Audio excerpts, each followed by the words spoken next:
जहां जाते हैं एक सवाल पूछा जाता है कि आदमपुर में साहब आपकी बार टिकट किसको मिलेगी। सबसे बड़ी बात ये आदमपुर में टिकट किसको मिलेगी। भी रामनवमी के दिन बड़े हुड्डा साहब आए और इस साल आप आए हैं, तो पूरे आदमपुर में ये चर्चा हो रही है कि दीपेंद्र जी आदमपुर से अगला विधानसभा चुनाव लड़ रहे हैं।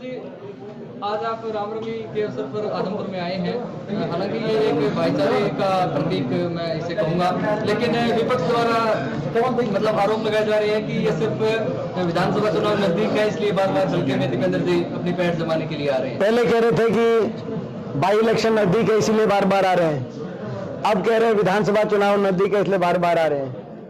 और जो विधानसभा चुनाव में जब कांग्रेस पार्टी की सरकार बन जाएगी तो कहेंगे कि फिर ये कहने लग जाएंगे कि ये दोबारा से कांग्रेस की सरकार बनाना चाहते हैं इसलिए बार बार आ रहे हैं। हम तो आते ही रहेंगे।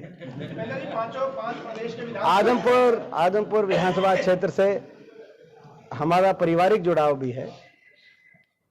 मैं समझता हूं कि जो है मेरे परदादा जी लुदास गांव में आके बसे, हमारा आधा परिवार यहाँ बसा हुआ है। तो यहाँ जो एक इसमें कोई दो राय नहीं है कि आदमपुर विधानसभा क्षेत्र हरियाणा की राजनीति में विशेष स्थान रखता है और यहाँ पे हमारा पारिवारिक जुड़ाव आदमपुर क्षेत्र से रहा है। आदमपुर क्षेत्रवासियों ने इतना साथ समर्थन आशीर्वाद दिया।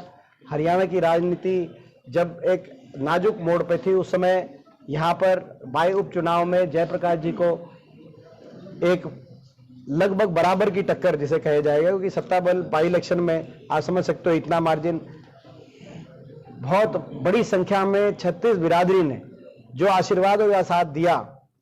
और मैं 36 बिरादरी इसलिए कहूंगा कि लगभग हर 80 बूथ पे हम जीते और लगभग हर जो है बैकवर्ड समाज के जो गांव थे उनमें हम बराबर के निकले, चाहे वो ढाणी मोहब्बतपुर हो चाहे जो बाकी हो। तो हर वर्ग ने इतना साथ और आशीर्वाद दिया। प्रदेश की राजनीति में आदमपुर चुनाव के नतीजे का बहुत व्यापक प्रभाव पड़ा। उसके बाद 35 पूर्व विधायक आदमपुर उपचुनाव के बाद से लेकर आज इस साल के अंदर कांग्रेस में ज्वाइन हो गए, खासतौर पर बीजेपी जेजेपी छोड़कर। उस चुनाव का नतीजे का असर वो देखा जा रहा है।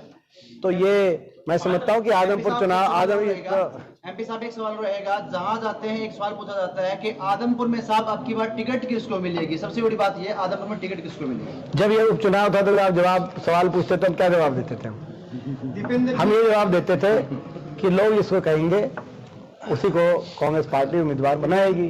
और आज भी वही जवाब है जो उपचुनाव से पहले आपने बार बार पूछा होगा और बार बार हमने यही जवाब दिया होगा। जी, जनता की आवाज की बात करें आप, जब जनता की आवाज रहती है भी एक कैंडिडेट आए। आदमपुर की विडंबना ये है कि हर बार कैंडिडेट चेंज हो गया, पुराना इतिहास ऐसा नहीं है। हर बार कैंडिडेट चेंज यहाँ पे नहीं हुआ। जयप्रकाश जी ने यहाँ से चुनाव लड़ा और उसके बाद दोबारा से इन्होंने यहाँ पे चुनाव लड़ा। बीच में जो परिस्थिति बनी आपको पता है जो है, तो जयप्रकाश जी ने तो ऐसा नहीं है कि भाई हर बार लोकसभा में चुनाव लड़वाएगी सब जेपी जी को तो पहले तो ऐसा है कि लोकसभा में भी जो वही जवाब है जो कहा कि हमारी कांग्रेस पार्टी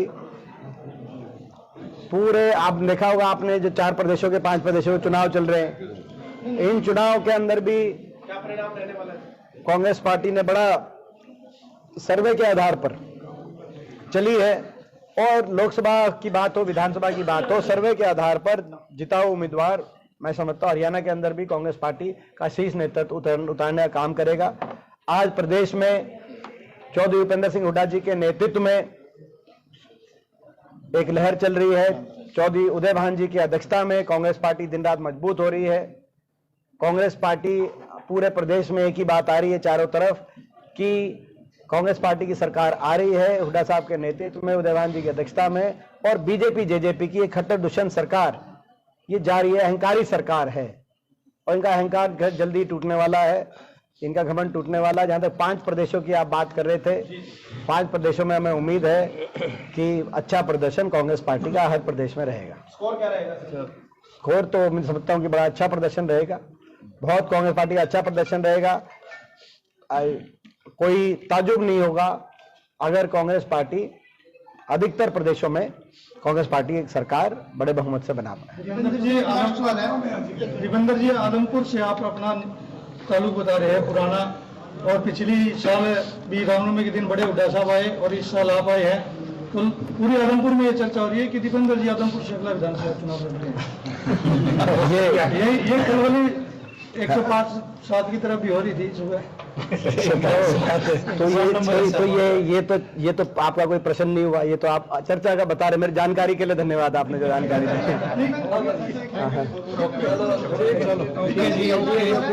एक लास्ट सवाल है, ई टेंडरिंग को लेकर सरपंच काफी नाराज है। उसके बाद टोहाना में बड़ी रैली भी हुई, तो विपक्ष नेता और पूर्व मुख्यमंत्री पहुंचे, लेकिन कल जब मैंने मुख्यमंत्री कैप्टन रणवीर से बातचीत की तो उन्होंने बोला कि जो सरपंच नाराज हैं, जो भ्रष्टाचार करना चाहते हैं वही कांग्रेस के साथ है, जो ईमानदारी वो हमारे साथ है। देखिए ये भाई ये मैं समझता हूं कि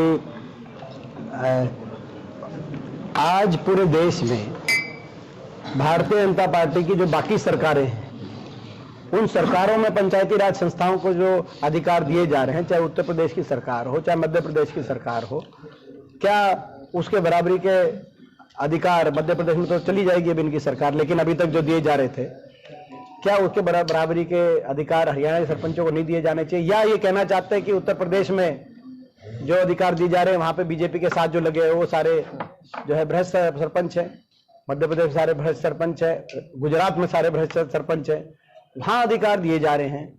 मैं हरियाणा के अंदर मैं समझता हूँ क्या तकलीफ है इस सरकार को, सारे सरपंचों को, सरपंचों से और पंचायती राज के जनप्रतिनिधियों से, ये समझ से परे की बात है। पंचायती राज संस्थाओं में चुने हुए प्रतिनिधियों को उनके अधिकार मिलने चाहिए ताकि वो इफेक्टिवली विकास कार्य में अपनी भूमिका निभा पाए।